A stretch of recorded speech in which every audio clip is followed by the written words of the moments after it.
to the Daily English Show. Today's guest is Alistair. He's from England and he now lives here in Kuchan. This is his third stint in Japan. The first time was on a school trip. The second time he lived here for a year and he's now a teacher on the JET program. I asked him what made him decide to come to Japan. I started learning Japanese at school when I was about 11. Very sort of casually. We had Japanese class and I really enjoyed it, and there was a school trip to Japan in when I was about 14, I think, 14 or 15, and so we went to Japan, went to a place called Urawa, and I really enjoyed it, and that was when I first came to understand about Japan.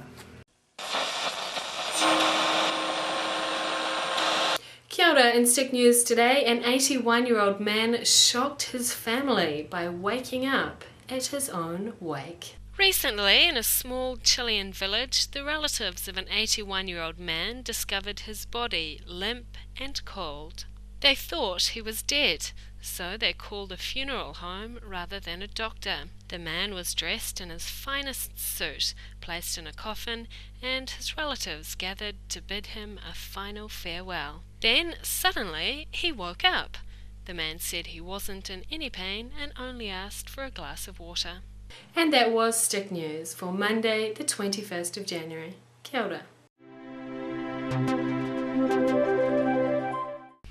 This footage was taken from the Hirafu gondola last week.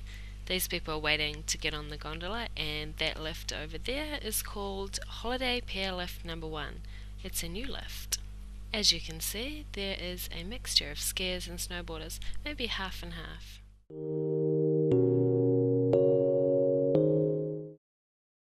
The first time you lived in Japan was for a year. What were you doing then? What kind of classes were you taking? You're on the JET program now. What does that involve? Would you recommend the JET program to others? How long have you been doing JET? Are you going to do it for much longer? Do you enjoy teaching? You can't choose where you get placed on the JET program, can you? So were you happy to be placed here in Kuchan?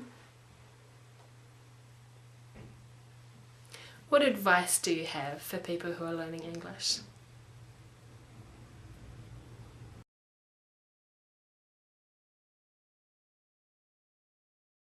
I was an exchange student, a university exchange student, at a university in Sapporo, Hokusei Gakuen. Yeah, it was a specially designed course for exchange students. So there would have been a whole group of us. I was the only one from England, but there were obviously Americans, Canadians, and there were Chinese as well as Koreans. I had made a very good Korean friend. And to start with, we all had to take a test, basically testing our ability in Japanese, and depending on that you could get put into a class, depending on your ability.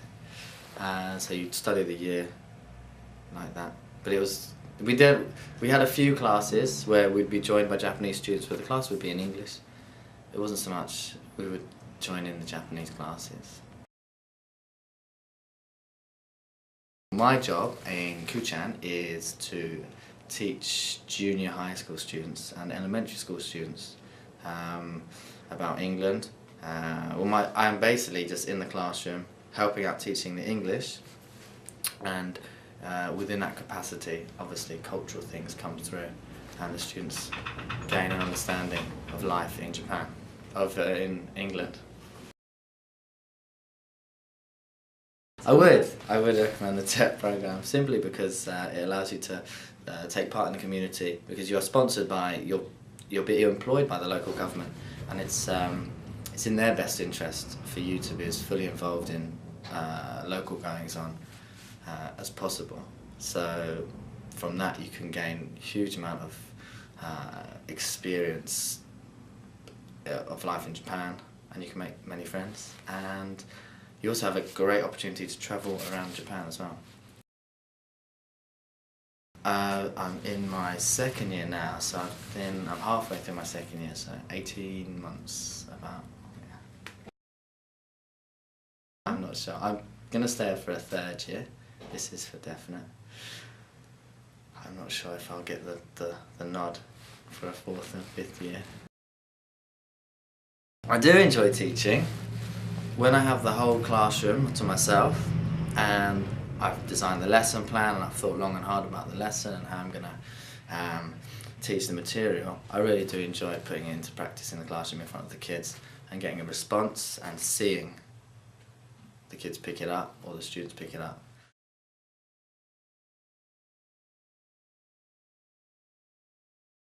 I actually, on the form, you do get a chance to nominate where you want to go. You have a field where it says big city, small town, big city, town, small town, or rural. And I actually, when I lived in Sapporo, I came down this area in the summer to do some mountaineering, rock climbing, hiking, that sort of thing. And I really liked the atmosphere here. I was only here for a day, I think. And I knew about Niseko, and I knew about the tourism here. And I selected Kuchan actually I wrote Kuchan down as my nominated city that I would like to be placed at. And fortunately, the guy who was here before me, he was coming to the end of his tenure, and I got the spot. Find out what makes you tick when you're studying, and just keep doing it, and keep doing it over and over again. And I mean, yeah, it's everyone's different. Everyone learns differently. Some people have brains like sponges. Some people have brains like bricks. You know, so I had a brain like a brick when I was a kid studying, and I found it really difficult. But if you work out what you're good at, and as long as you're enjoying it, I mean, that will keep you motivated to study. Alistair is from A, the US, B, the UK, C, Japan. B. What does he do? A. He flies jets. B. He's a student. C. He's on the jet program. C. When did he start learning Japanese? A. When he was about 11. B. 2 years ago.